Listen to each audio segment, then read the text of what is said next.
Tune in for the audio, or you can even watch back. Giving players all the props, or put them on blast. We don't give no hot takes, only talk facts. We're giving all our devotion, riding high on this wave of emotion. Going all out, yeah, cause this is our time.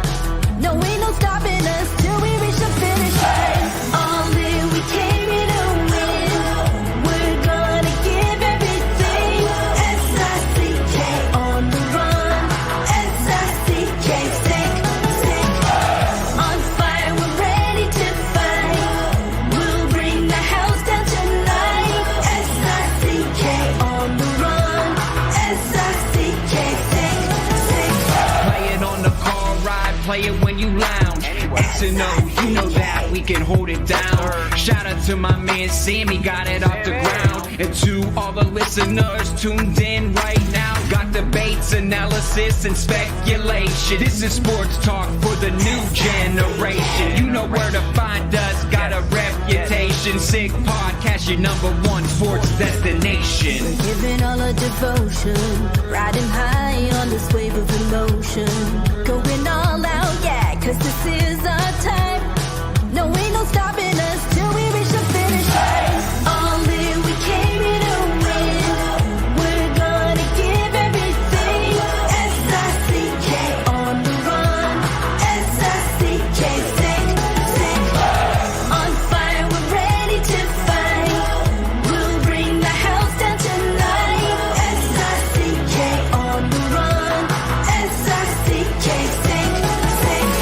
S-I-C-K is the sickest podcast. Tune in for the audio, or you can even watch back. Giving players all the props, or put them on blast. We don't give no hot takes, only talk back. S-I-C-K, S-I-C-K, S-I-C-K, S-I-C-K, S-I-C-K, S-I-C-K. All in, we came here to win. We're gonna give everything. S-I-C-K on the run. S-I-C-K, sick.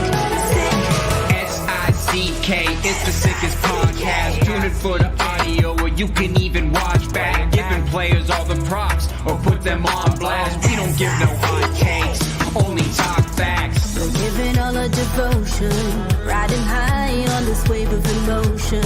Going all out, yeah, cause this is our time. No, ain't no stopping us till we reach the finish line. All in, we came here to win. We're gonna give everything. S-I-C-K on the run. S-I-C-K, sick. On fire, we're ready to fight. We'll bring the house down tonight. S-I-C-K on the run. S-I-C-K, sick. Play it on the car ride, play it when you lounge. X and O, you know that we can hold it down. Shout out to my man Sammy, got it off the ground. And to all the listeners tuned in right now. Got debates, analysis, and speculation. This is sports talk for the new generation. You know where to find us, got a reputation. Sick podcast, your #1 sports destination. We're giving all our devotion, riding high on this wave of emotion. Going all out, yeah, cause this is our time. No, ain't no stopping us till we reach the finish line. All in, we came here to win. We're gonna give everything. S-I-C-K on the run. S-I-C-K, sick. On fire, we're ready to fight. We'll bring the house down tonight. S-I-C-K on the run. S-I-C-K, sick. S-I-C-K is the sickest podcast. Tune in for the audio, or you can even watch back. Giving players all the props, or put them on blast. We don't give no hot takes, only talk back. S-I-C-K, S-I-C-K, S-I-C-K, S-I-C-K, S-I-C-K, S-I-C-K. Turn up your volume. Because you're about to listen to The Sick Podcast. With Tony Marinaro. 55 seconds left in the penalty, a minute and 27 seconds left in regulation time. Boston 4, Montreal 3. Lafleur coming out rather gingerly on the right side. He gives it into Lemaire, back to Lafleur. Oh! The sickest Montreal Canadiens podcast. You're in the ball! Sports entertainment like no other. Rejoint, on lui fait perdre la rondelle, une passe devant. Et c'est le dégagement et ce sera la victoire des Canadiens. Stanley pour les Canadiens, le 23e de l'histoire. You found the dogs! John, you found the dogs! He found the dogs! And all together, they work the young team to the top. And now, a 24th Stanley Cup banner will hang from the rafters of the famous Forum in Montreal. The Canadiens win the Stanley Cup! Brought to you by Energy Transportation Group. Driven to be different. La Vida TV. Embrace your true nature. And Playground, your premier gaming destination. It's gonna be sick. Matt Ohayon with you on this Friday evening. As usual, I wasn't with you last week. Tony stole my spotlight because we had a charity event, but it's okay. I'm back. He'll be stealing my spotlight again next week because I'm going to be in Nashville for one of my friends' bachelor parties. But enough about that. NHL playoffs in full swing. Not much news to report around the Canadiens, but this is a Canadiens podcast, so we will be talking Canadiens. Don't you worry. But first, you know what we should do. We should take care of some business, and we will dive into everything. Sick Podcast is brought to you by Energy Transportation Group. Energy Transportation Group is a leading full-service logistics provider serving all of North America, driven to be different. We're also brought to you by Playground. With over 30,000 square feet of new gaming, dining, and entertainment space, it's time to reacquaint yourself with Playground. World-class sushi, AAA steaks, live shows, a brand new poker floor, and so much more. Located just over the Mercier Bridge, only minutes away from downtown Montreal, Playground. Experience the strip without the trip. And we're brought to you by La Bête TB Beer, brewed in Quebec and a winner of a dozen international awards. La Bête TB offers quality microbrewery beers made with premium ingredients for everyone's taste. La Bête TB, embrace your true nature. And finally, you know all insurance isn't created equal, and you know where to find the right solution for you. Accent Insurance. Accent doesn't sell insurance, they shop insurance for you to find the right product, right on the money, whatever your insurance needs, home, auto, or business. Call the Accent team today at 514-363-3636 and get the right solution at the right price. Visit their website at accentassurance.com. Okay, like we said, the NHL playoffs are in full swing. The Canadiens cleaned out their closets or their lockers or whatever earlier this week. And yeah, we're going to talk playoffs. We're going to talk hockey. That's what we do. You know, it's NFL draft season, as you see, as I'm wearing my Bengals sweater. Amarius Mims, God willing, you will be a hit on offensive line picks, because start of hits on offensive line picks for the Bengals, because we're not so good in that area. But enough about that. Okay, let's welcome in our guest. He is from the Montreal Gazette. He is Stu Cowan. Stu, how are we doing? I'm doing really well. How are you? I'm doing fine. Let me ask you: Are you a good packer whenever you used to go on the road, or if you still go on the road? I packed light. I never checked the bag. I lost the bags too many times, and I could cram everything I needed into a little carry-on and a knapsack. And if it didn't fit, I didn't bring it. So I'm the same way. I mean, more. You don't forget anything, or are you? No, I'm because I'm a last minute I did it guy. enough times that I sort of had a checklist. I mean, there's the odd time you might forget something. Usually, it's the phone charger or something like that. You can pick one of those up at the airport. So I got pretty good as time went on. Yeah, I know. It's just I'm already thinking about my this bachelor party I'm going to next week in Nashville, and I just know Nashville won't be any fun. Oh yeah, no. Like, hey, listen, we bought tickets to Game 6 of Vancouver and the Predators. I'm crossing my fingers that this goes there, because you know it only costed us about an additional $150 each, because they already the organizer of the bachelor party, they already collected all the money, and I said, there's some guys in the group, they don't care for hockey, but I said, I mean, Nashville Predators game 6 or $150. Give me the game 6. I don't want the money back. Fantastic atmosphere in that arena. You'll love it. And right across the street is Tootsie's, the bars. It's great. That whole city's fantastic. It's got Broadway Street and all the bars, and at the end of the street is the rink. So it's pretty awesome. Yeah, I'm excited. I really hope that Vancouver, I don't know, with Thatcher Demko out, they don't look too good, but hope they could squeeze one more out, and that series could get pushed to 6.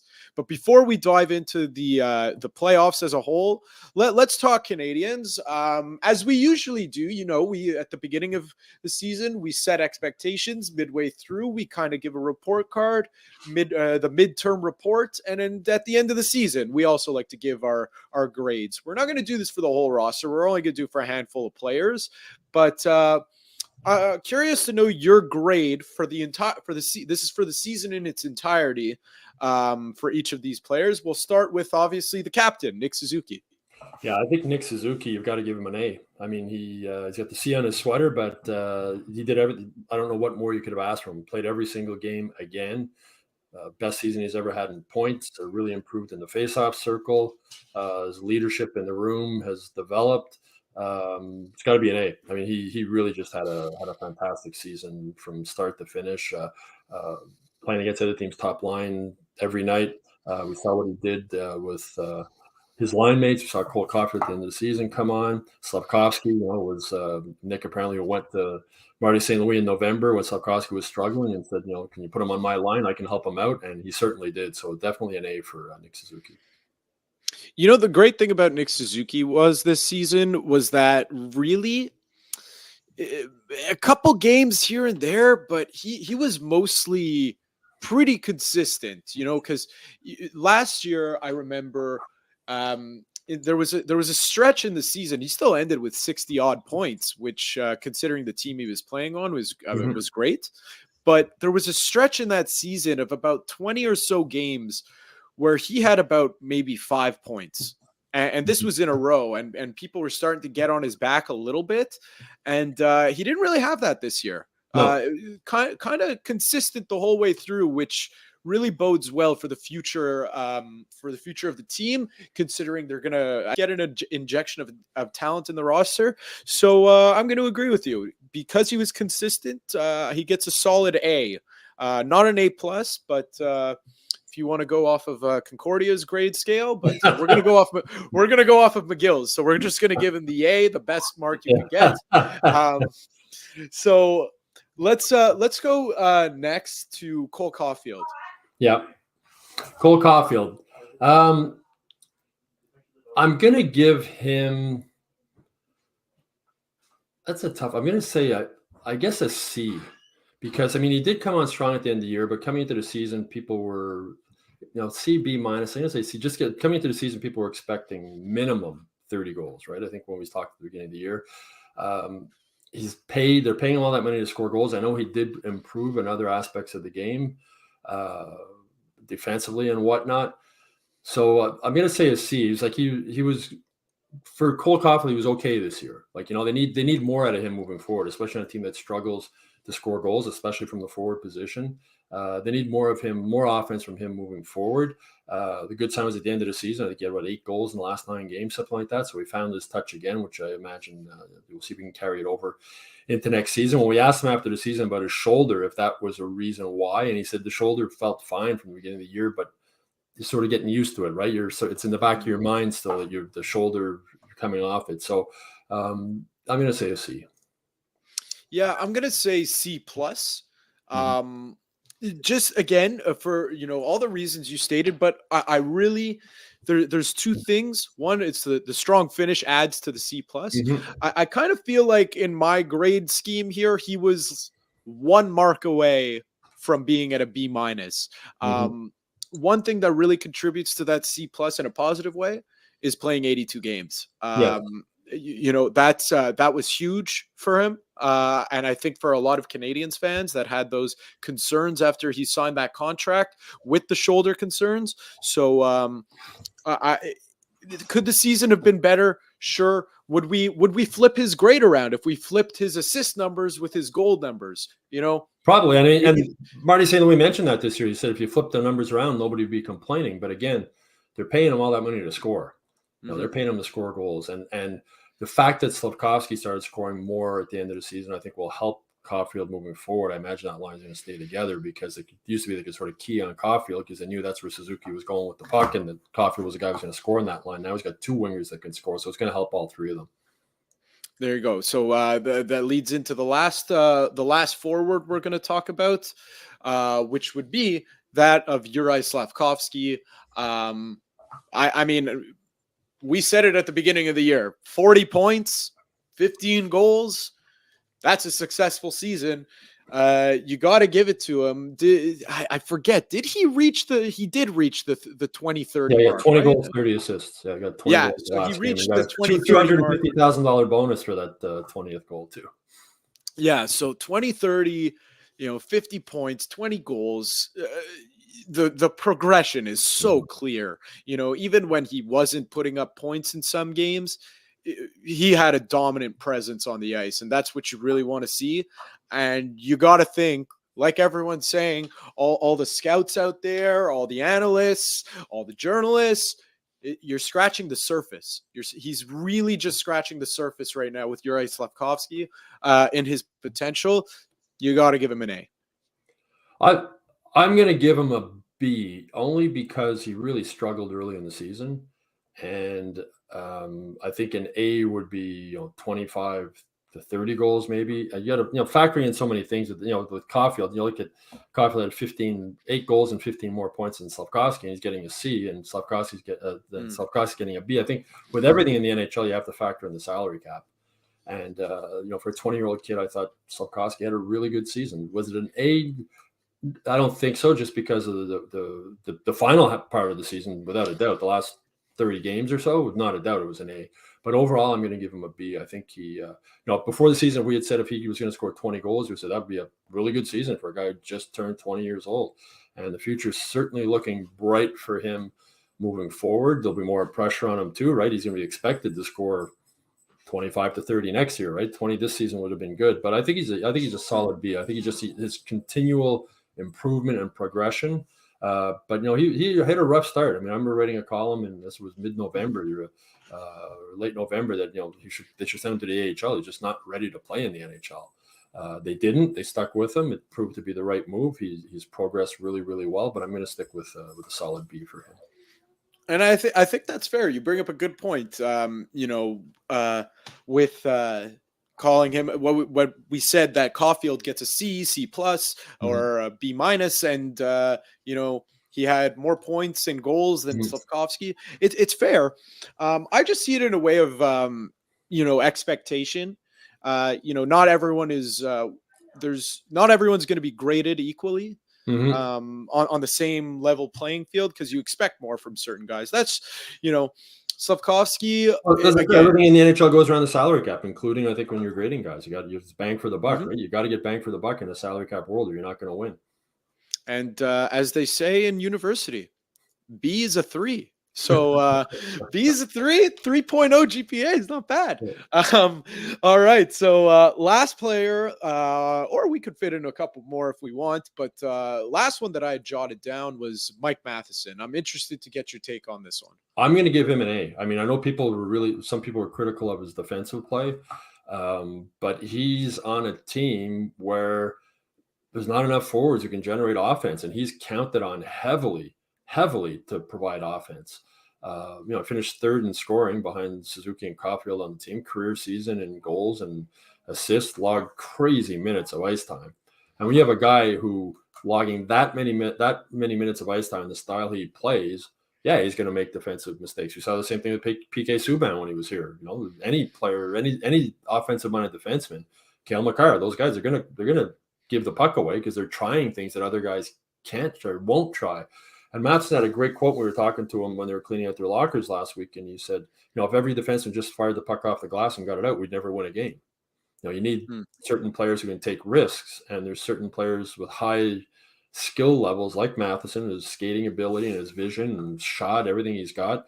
you want him to take risks, especially on this team. And he took a lot, and he was consistent all year. Again, another guy who's had some injury issues in the past, played all 82 games this season. I think he was just a really dominant player, a really important player for this team. And I'm going to give him an A. Some people might argue with that, or just because of the defensive thing. People, we were talking about him with him at the end of the season also, and he said, he tries to stay off social media as much as possible, but you hear things from family members and that, and he hears the sort of negative thing. And that's when he brought up the quote, if every guy just shot the puck off the glass, we'd never win a game.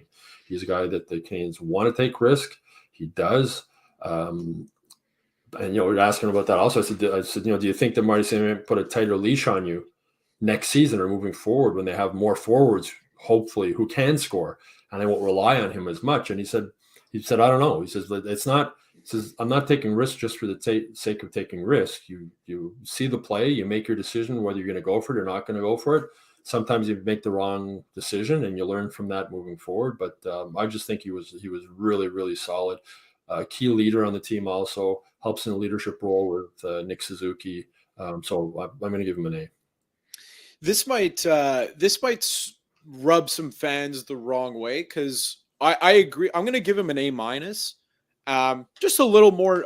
I'm just a little more on the critical side of his defensive play, but you can't argue with the offense that he provided. What I'm interested to see is that leash and how it tightens next year, because it's the one thing I really admire about Mike Matheson more than anything in his risk taking is that he commits. You'll never see him get caught in no man's land, kind of putting his arms up. And if it was the wrong play, and if it wasn't a good risk, and it didn't pay dividends, well, he'll own up to it. He's very frank about it. He knows what he's talking about. He's a cocky individual, yeah. So I like that. And I want to see, I've said it. There's too many defensemen on the Canadiens, or at least there were too many defensemen on the Canadiens last season, where it was the age-old adage of, if you're not saying their name, they're doing a good job. You need some that you're going to say. We said, like you just said, we said PK's name all the time, for better. And people criticize him too for being bad defensively or coughing up the puck. You got the puck on your stick a lot. The more you have the puck, and PK was in a similar situation too, where he didn't have a lot of help up front at that time with that team. I mean, scoring from the forward position has been a problem for this Canadiens team forever, it seems. So when you have an offensive-minded defenseman, you got to give him some leash to generate some offense, and Mike Matheson did that this year. And I just love the fact that he commits to these plays. Well, that highlight reel goal he scored this year, the end-to-end rush, the sort of Bobby Orr type goal, is exactly what you're talking about, because you could see him. He sort of came up and he realized that they weren't really pressuring him too hard, and he went, okay, and he just put his head down and he took off, and they couldn't stop him. By the time they realized he was going, it was too late. And that's exactly what you're mentioning. But he doesn't hesitate when he sees an opening. If he thinks the risk's worth it, he goes for it. Exactly. And you know what? If that's coming from the coaching staff, then good on them, because they need players to take more risks, because you're not going to win. It's not even just defensemen. If forwards don't take risks, you're not going to win. You can't just always be making the safe play. And we've seen Canadian teams in the past where the defensemen really weren't allowed to carry the puck much past the red line, right? Or where they weren't allowed to pinch in on the blue line in the offensive end to keep the puck in the offensive zone. And that resulted in boring hockey to watch, for one, and a team that really struggled to provide offense. And moving forward, I mean, if the Canadiens don't find more forwards who can score goals, this rebuild's not going to work. I mean, you can't just keep relying on Mike Matheson. You don't want Mike Matheson to have to do what he did this season 2 seasons from now, right? You want to maybe, as I say, maybe you do tighten the leash on him a little bit, and maybe he realizes then he doesn't have to take as many risks. He can move the puck up to a couple of other forwards who can actually score themselves without him having to create so much of the offense. Those are, to me, those 3 guys, Suzuki, Slavkovsky, and Matheson, that really are they would get the highest grades, which those are the ones that's why I purposely mentioned them. Obviously, they're the straw that stirs the drink on this team at this point. Same thing with Caulfield, who didn't get as high of a grade. But after that, it just goes. The reason why we're not going to go through everyone, and we are just going to talk about the playoffs the rest of the way for our listeners, is that there's no point in us ragging on Josh Anderson. We know what grade he would get. There's no point in us. He said, I sucked. He took full ownership of it when we met with him at the end of the season. He said, I sucked. And he really did. He did. There's no doubt about it. He was horrible this year. He was invisible on too many nights. If we're grading, it's obviously an F, right? And he might even give himself an F minus. That's it. He owned up to it. It's really hard to figure out what happened with him this year. He hinted, he says that there's things that happen on the ice and off the ice. Like you don't know if there's family issues or whatever is going on there, but he wasn't, he was horrible. He sucked and he owned up to it. And it's always nice to hear players say that. You think of Roberto Luongo, who was the first, really of my generation, my contract sucks. Yeah. To come out and say that, it's honorable. And he didn't offer to give it back, though. No. Hey, would you? Yeah. Would you? No, of course not. No. Well, that's it. So, the thing is, again, with the Canadiens, we've been saying it forever, is they just need an injection of talent into the roster. Because if we're going to grade each player based off of expectations, sure, a lot of them could get A, B minus as the lowest grade you would see for the most part. But if you're going to grade them objectively, against comparing them to their peers, there's not many A players for the Canadiens, and that's what we're going to see happen. Whoever knows when I don't even think they set a date for the draft lottery yet, but whenever that happens, we'll get a clear picture of a prospect coming in. Maybe, hopefully for the Canadiens, it's first or second, and they're NHL ready. We have producer Shane in my ear saying May 7th. Is the draft lottery. So Ken Hughes knows. Ken Hughes said it is end of season news conference. He knows they need to get skilled players up front. He has to. He realizes that he has to do that. What I was saying. He realized this rebuild's not going to work if they don't find more forwards who can score. It's going to be interesting to see how he goes about it. I think he's going to package one of the first round picks and one or two of the young defensemen. Maybe even package 2 first-round picks, depending on what kind of high-level offensive forward might be out there. But they just can't rely on Suzuki, Caulfield, and Slafkovsky to be the only guys who can generate any offense. You're the Ullinen this year and Harvey Pinard, and you look at the third and fourth lines, and you're like, who's going to score on these lines? There's nobody. And you can't have half your forwards or more than half your forwards who can't score. And by all accounts, while he was on the ice with the team, Alex Newhook was very good. And obviously very unfortunate what happened to Kirby Dach at the beginning of the year. He'll be back out for a vengeance, hopefully next year for the Canadiens. But still, that those two players aren't bringing you from fifth last in the NHL into a playoff spot. No, but if Kent Hughes can pick up 2 more of those type of guys. Exactly. It's off season. Now you've got more than half your forwards who can generate some offense. Newhook was really good. When he came back from that high ankle sprain, he played really well, and he looked good at center too. We didn't look good at center earlier in the season. He's a really good little player, and he works his butt off. He's a hard-working guy. He's got some offensive skill. Kirby Dach, hopefully he can stay healthy next year. And this goes back to Chicago, these injury issues. He just can't stay healthy. And is it unlucky? Is he fragile? We'll find out moving forward. But that's I think when Ken was saying I see him making another trade like what he did to get Dach, like what he did to get Newhook at the draft or before the draft. And then the free agents, Jeff Gorton said, they'll look if there's a free agent out there who's available and can help them. They're looking. I don't think they were last season, this season, but they're realizing that this fans' patience is going to wear out. It started to wear out already for some fans. This offseason is really huge for the Canadiens moving forward, this rebuild. They need to do something to at least have a team that's competing to get into the playoffs next year. I don't know if they're going to be good enough to get in next year, but they need to be. I think the fans want to see at least a team that's still got a shot to get in the playoffs a couple of weeks left in the season. You know what? Obviously, the odds are the chips aren't going to fall exactly how they fell this year. But I think what fans would really enjoy, honestly, people covering the team would really enjoy, because it's like the same old story for you guys, Mhm. they're playing great, but they can't win games. Yeah. Is I think fans want the Canadians, to be in that mix of those teams that were kind of all fighting for a playoff spot, but all didn't. Felt Mhm. like none of them wanted to wanted to Yeah, the get into the Rangers and the playoffs. Capitals and the Islanders and all those teams. Yeah, that's where this next season that they need to try and be in that mix.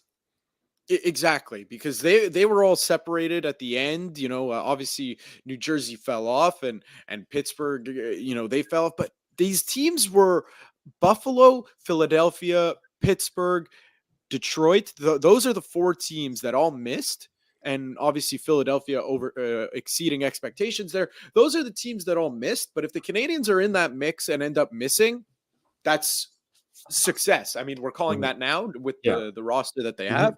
But in my books, that would be on paper a successful season, because Yeah. it's you got to move out of the bottom five at a Exactly. certain point. To go from the bottom 5 to, like, guaranteed you're gonna make the playoffs, it'll be interesting to see. I mean, if they win the draft lottery, you know, Yep. that changes things. And then if they make a trade and a lot can change. That's what I say. This offseason is going to be so important. Lane Hudson, the little taste we got of him the last 2 games, he looks really fun to watch. Yeah.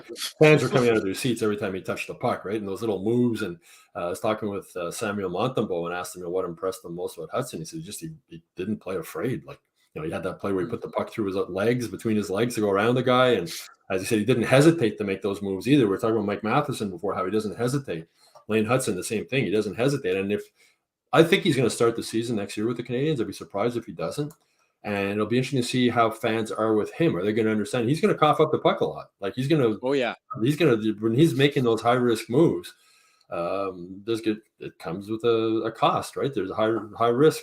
And with Mike Matheson, and Mike Matheson was asked also, can you have Mike Matheson and Lane Hudson on the same team? And he said, yeah, it's like he's going to make us better. It's even more offense going forward. And there's your 2-point guys for your 2 power play units are Hudson and Matheson. That's not too bad either. But again, another forward creating offense. They need to get a couple Lane Hudsons to play up front. Yeah, agreed. Speaking of teams with a couple of those talented players up front, okay, this is something that I feel like we're only going to be able to talk about this week. You're the perfect guest to talk about it with, because we're different generations. Mm-hmm. This kind of comes up every year in the Twitterverse in Montreal, Twitterdom, we'll call it, because it's always going to be around the same teams facing off in the playoffs. And every year I see a generational split. It's people of my generation. It's no brainer. I want the Bruins to beat the Leafs. You got to cheer for, if you had to cheer for one team in this series, I'm picking the Bruins. But then if I said that to someone in your generation, they go, you're nuts. What is wrong with you? Of course it would be the Leafs. Obviously, the Canadiens fans from both our generations, it's you cheer for one and then you cheer against the other in the next round, obviously. But why is it that that mostly of the older Canadiens fans, it's you got to cheer for the Leafs? I don't know how, but I mean, I'm an older guy, and there's more of my friends I think are cheering for the Bruins than are cheering for the Leafs. I think there might be some of it maybe going back to the old hockey in Canada days, in the original 6 Canadian teams. Some people want to see the Canadian teams do well. Personally, I'd like to see Boston beat Toronto, just because I think I get, we get the media, like the center of the universe Toronto coverage all the time, right? The hockey in Canada, it's like a home broadcast for the Leafs. It's not like a national broadcast.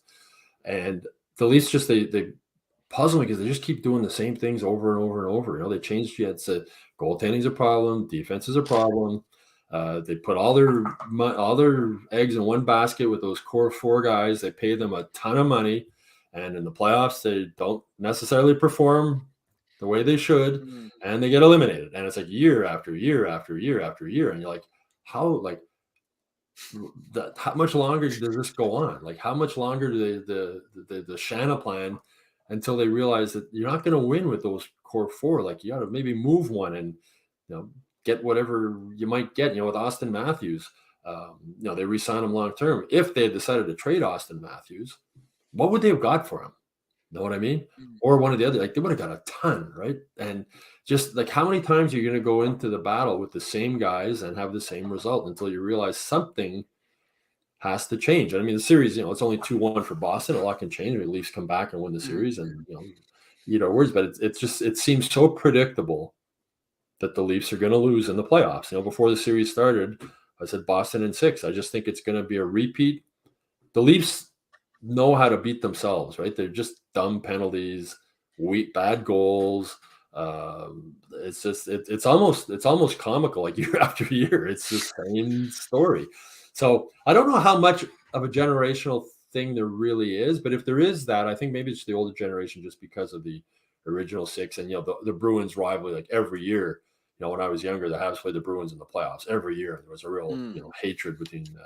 I remember Chris Nyland, fighting in the hallway at Boston Garden with half the Bruins team and all those kind of things. But you're right. I mean, it's two teams that Montrealers normally hate, and this is the one. Okay, who do they hate? Who do they hate more?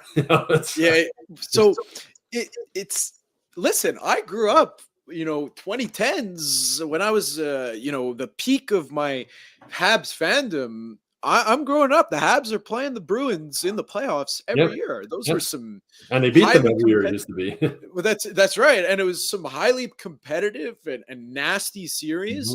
With really bad blood in those series, and still, it's Toronto by a mile. It's the thing. Maybe I'm skewed a bit is I'm on the South Shore, I live in Brossard, and we got a lot of friends in Greenfield Park, and there's a lot of Boston Bruin fans in Greenfield Park. Part of it is Gary Galley, who was from Greenfield Park, who played for the Bruins. A bigger part of it is Bobby Orr.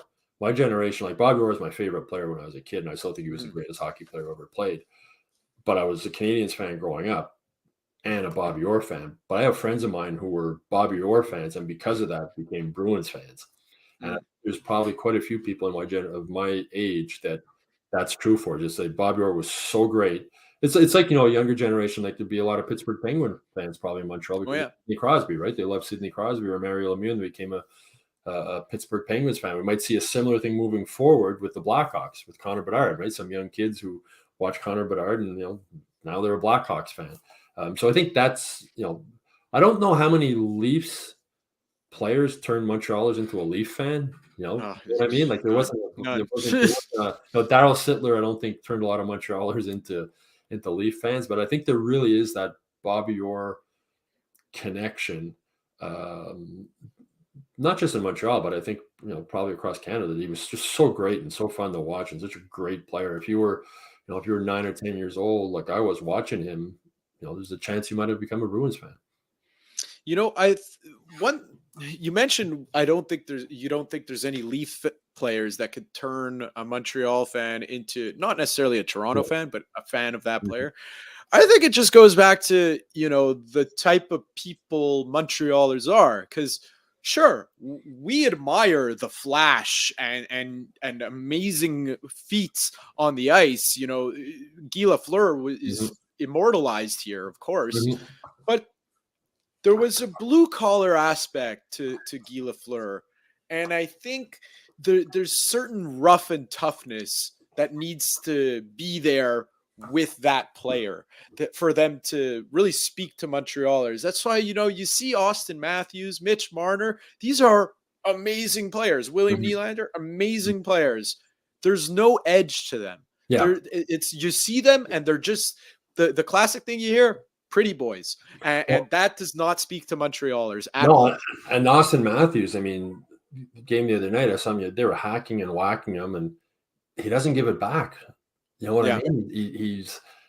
He doesn't give, and he's a big guy. You don't need a fighter but you whack the guy, whack him back. And I think back, especially when you're playing against Brad Marchand, and I go back. Remember when the Bruins played the Canucks in the Cup final, one of the Sedin twins, and Marchand had him and he punched him about 6 times in the face with his glove, like boom, boom, boom, boom, boom. What are you gonna do? What are you gonna do? What are you gonna do? What do you do? And did nothing. did nothing. Like, the referee's probably looking at him saying, do something, slash him. I'll give you a free slash. You're going to sit there and take that. And I think that's part of what happens with the Leafs. And I remember talking with an NHL scout a couple of years ago and mentioning the Leafs, and he was saying how the Leafs are a team, especially with Dubas, it's all about analytics. Like, all Dubas wants to know is analytics on guys. And the scout said, no, what analytics shows you when a player gets punched in the mouth in the playoffs and doesn't want to play anymore? Is there an analytics stat for that?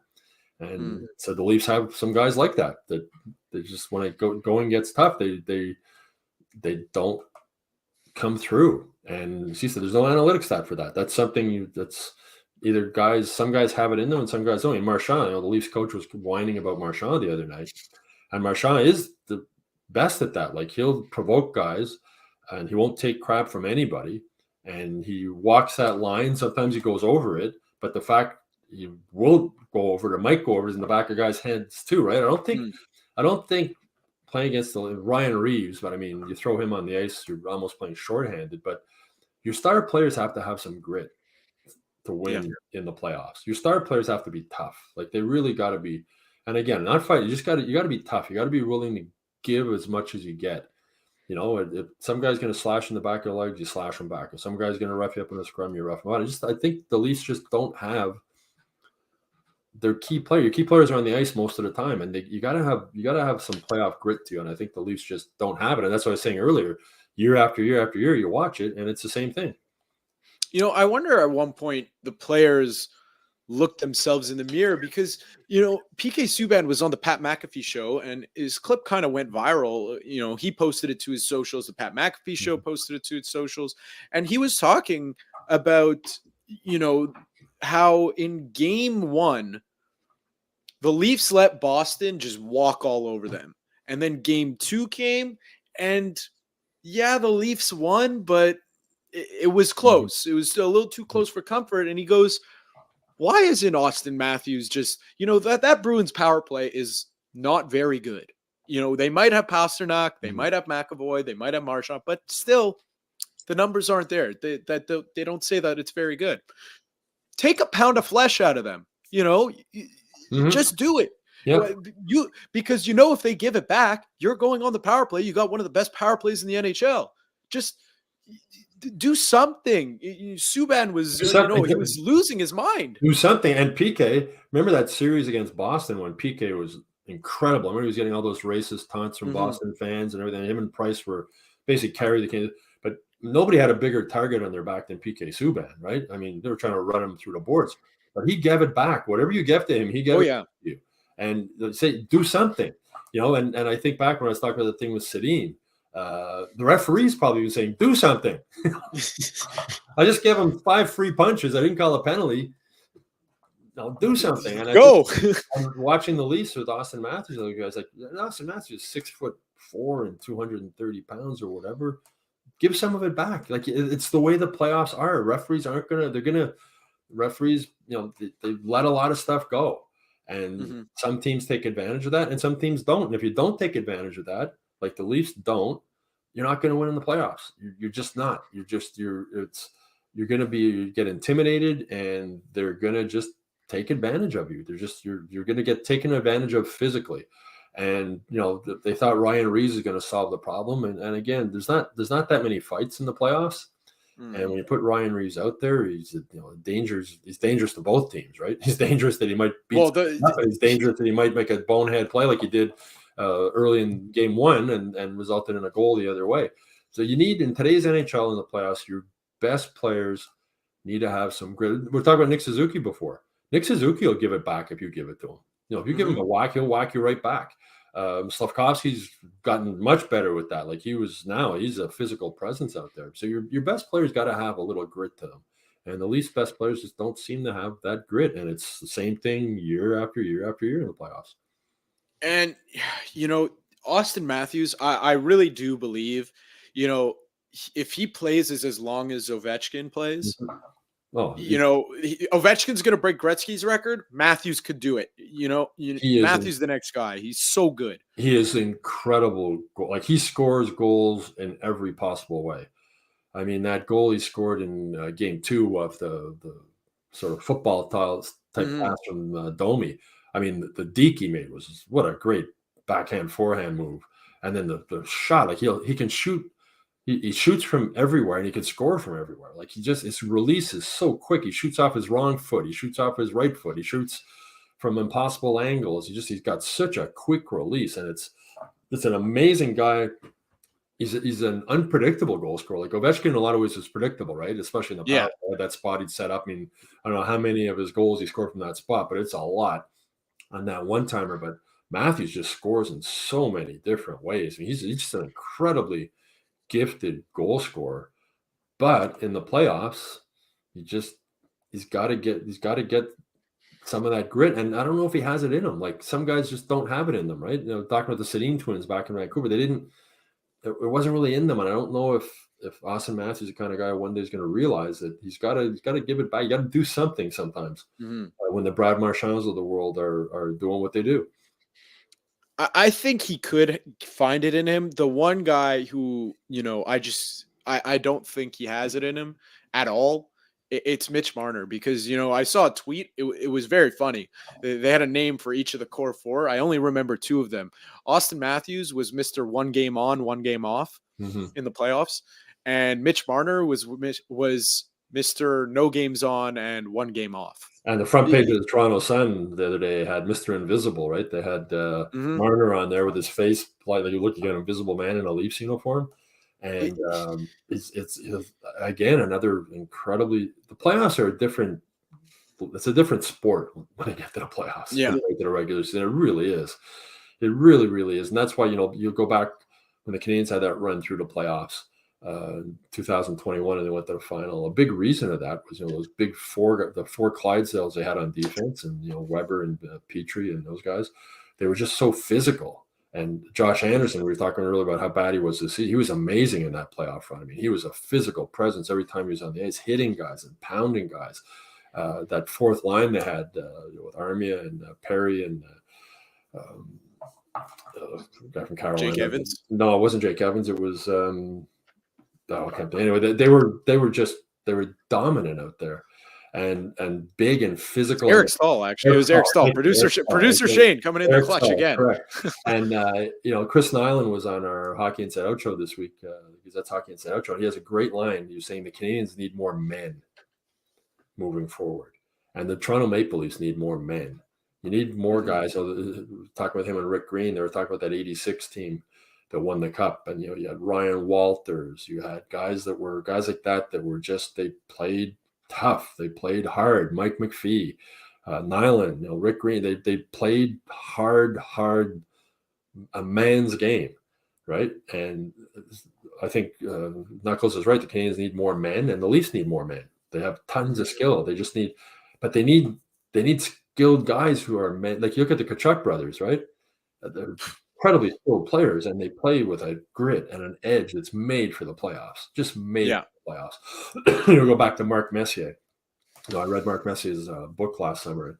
Just a man, right? Just a physical presence on the ice, along with a ton of skill. That's why they won so many Stanley Cups. And for the Leafs, Ryan Reeves isn't the answer for the Leafs getting tougher. They need guys who can play and are tough. Doesn't mean fighting, just means they're tough. They're hard to play against. They're not fun to play against. They give you a little extra whack here. They give you a punch in the mouth in the scrum. They know how to toe that line. And for the Canadiens, they need some more guys like that. And the Leafs, the Canadiens need more guys like that if they want this rebuild to work. And the Leafs need more guys like that if they want to win the playoffs. If Ryan Reeves is the answer to the question, I don't want to know what the question is. As the old cliche is. So, but he's the old school. I mean, how many fights has there been a fight yet in the playoffs this year? I don't even think so. Even with Matt Rempe, Matt Rempe is in the lineup for New York night in, night out. There are no fights, and that's Matt Rempe against Tom Wilson. I mean, it used to be the brawls, right? The Easter brawl with the Canadiens and Nordiques. It doesn't happen anymore. There's hardly any fights in the NHL playoffs, but it doesn't mean there's not intimidation. It doesn't mean it's not a physical game. It's a much more physical game. But the Ryan Reeves of the world, you need to be able to play. That's one thing. With the Canadiens with Michael Pezzetta. One thing I like about Michael Pezzetta, you can put him on the ice, like he's on a fourth line. Like he's not a third liner or whatever. But as a fourth liner, he's not going to hurt you. He can skate. He can keep up with the play. He can score if he gets a chance to score. He's not a heavyweight, but if he has to drop the gloves, he'll drop the gloves. And you can play him. Like if the Canadiens are in the playoffs, you could put Pizzetta on the ice. You're not going to play him 15 minutes a game, but you can play him as a fourth liner, as 7-8 minutes, and he's not going to hurt you. Right? He knows his role and he plays it well. But I think with Reeves, I think every time you put him on the ice, you're sort of going. I mean, having said that, he hasn't played bad the last couple of games. But when you put him on the ice as a coach, you got to be going, okay, just don't let them score. Don't get scored. That's it. You're kind of putting him on the ice. That first goal, the first goal of the series, which set the tone, that was just him going out of his way to make a dumb hit and taking himself out of position, and the 2-on-1 the other way, and boom, it's 1-0. And that sets it. That can set the tone for a series right off the bat like that, especially if you're the Leafs and you're so used to losing in the playoffs. You're like, oh boy, here we go again. Down 1-0. It's crazy to me to look at this guy's talking about Ryan Reeves, his ice time. It's just he played 10 minutes in game 2, 7 minutes in game 3, and he played 7.5 in game 1.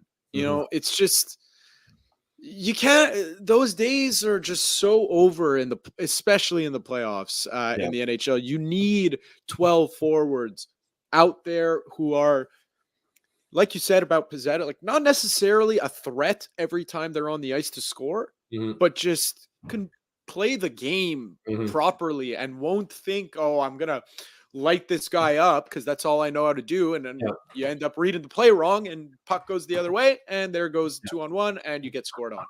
Anyways. And Pizzetta hits. I mean, Pizzetta was in the top 10 most of the season in hits, even though he didn't get a lot of ice time. But the things I like about Pizzetta is he's smart. Like he doesn't just run at guys to blow them up. He makes it hard to play against. He makes the defenseman pay after he gets just gets the pass off. He hits him.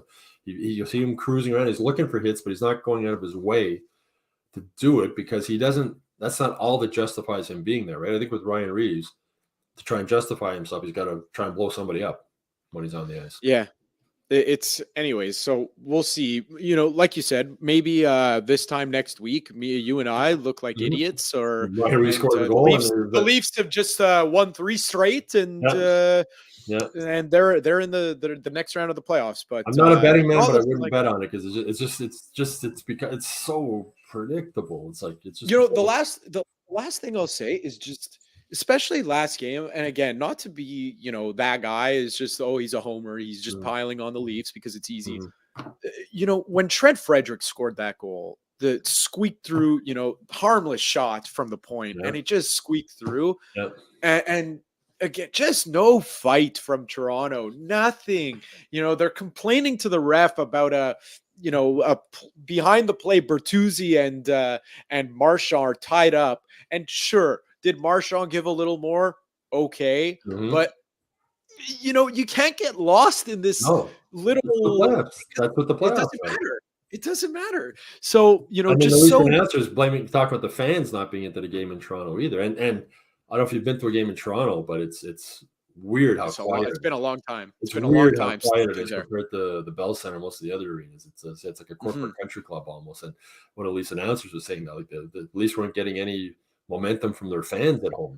They're too quiet. Like they're waiting for something to happen instead of encouraging the Leafs to make something happen.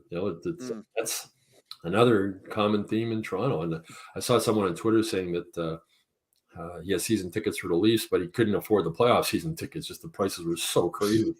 It's become the Toronto. It's like a corporate country club, that rink when you and it is. I'd heard about it for so long how quiet it is, and the first time I went and covered a game there, I was like, it's really quiet in here. So the Leafs score, there's a roar, but like there's no, at the Bell Center you get the "Go Habs Go" chant going, or fans are into the game most of the game. It's really weird in Toronto how it's opposite to that.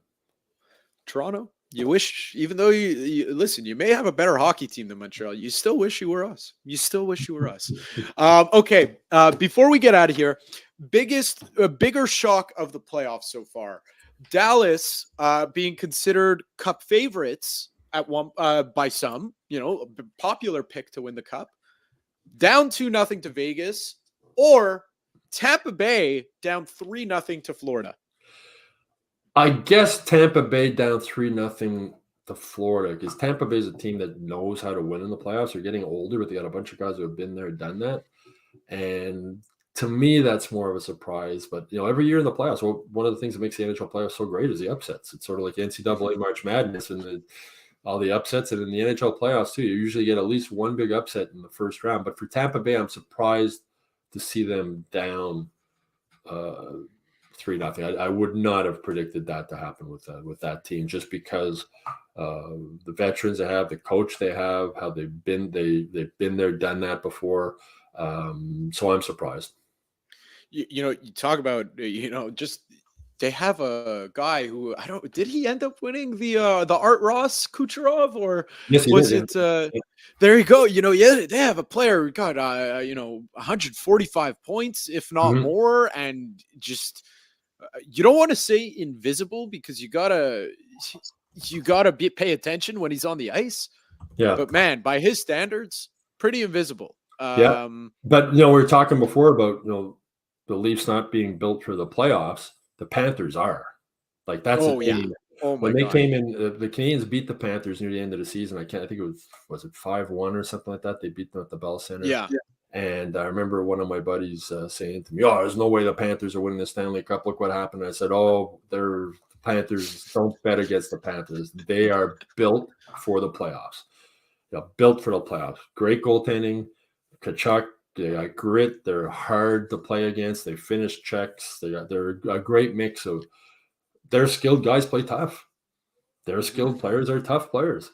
Barkov, he's a physical presence out there. Doesn't fight, but he finishes checks. And Tkachuk, it's Tkachuk, and they're a team that's built for the playoffs. So saying that, is it surprise? But it's still surprising that they're up 3-0 on Tampa. Yes, I never would have predicted. I bet I picked Florida to win the series, but I would never have picked them to be on the verge of sweeping it.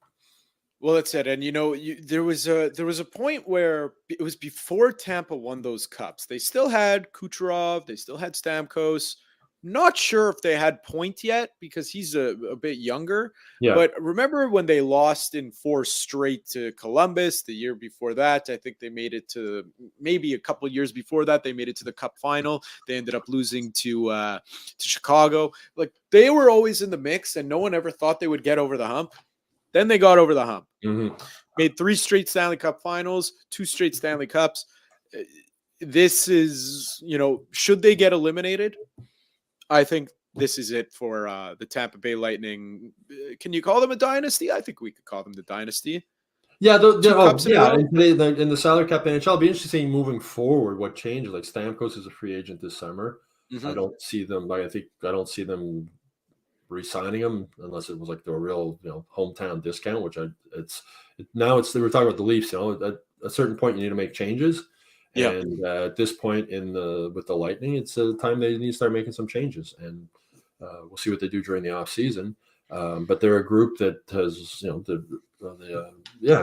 for a salary cap team, salary cap world, they've had a really impressive run for quite a few years in a row, and similar like the Bruins. We're talking about the Bruins, and they lost Krejci and they lost Bergeron. It's it didn't matter. It's insane. I'm hearing in Hockey in Canada they're making excuses. This guy's hurt, and this guy's this, and Marner had a high ankle sprain, and the Bruins lost 2 of their best players. And they just keep going.